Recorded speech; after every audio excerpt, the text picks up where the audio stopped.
Hello আম্মা। কিরে মা, কালকে তো ঈদের বাজার করা হয়েছে তোর? না মা, এই বাড়িতে আমি আর কিছু কিনি নাই। বছরের একটা ঈদ কিনোস না? আমার আগে কস না কেন? আমি টাকা পাঠাই দিতাম ওই দিয়ে কিনতি। না মা, এখনো কিনি নাই, দেখি পরে কিনমুনে।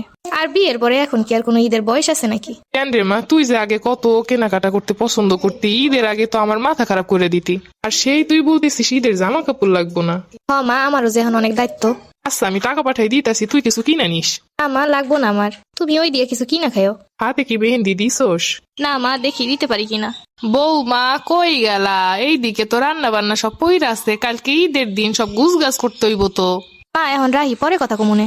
আচ্ছা মা, তুই ঈদের পরের দিনই চইলে আসিস। দেখি মা, যাইতে দিলে যামুনে। ও মা, কালকে ঈদের দিন, কালকে কিন্তু আমার মেয়ে জামাই আইবো। আমার মেয়ে যা যা খাইতে পছন্দ করে আমি সব বাজার করে রাখছি, তুমি সুন্দর করে জানো ওইগুলা রান্না শুরু করে দিও। ঠিক আছে আম্মা।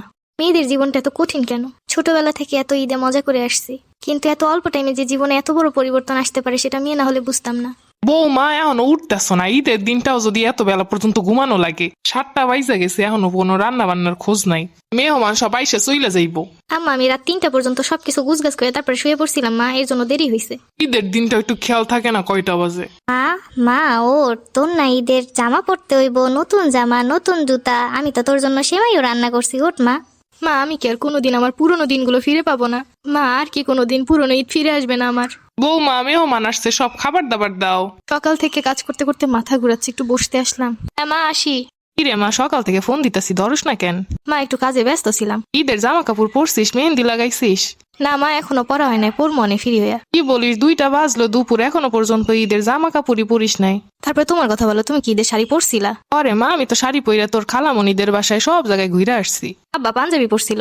আরে মা, তোর আব্বা পাঞ্জাবি পইরা নামাজ পইরা আইছে। কখন হইতে ডাকতাছি, এখনো খোঁজ নাই। আচ্ছা আমার রাহি, পরে কল দিমনে। আম্মা আসতাছি, আমি একটু মায়ের সাথে কথা কইতাছি। সারাটা দিনই মোবাইল হাতের কাছে রাখুন লাগে। আচ্ছা আমার রাহি, পরে কথা কমুনে। সবাইকে অগ্রিম ঈদের শুভেচ্ছা। বিয়ে হওয়ার পরে মেয়েদের ঈদ মনে হয় এমনই হয়।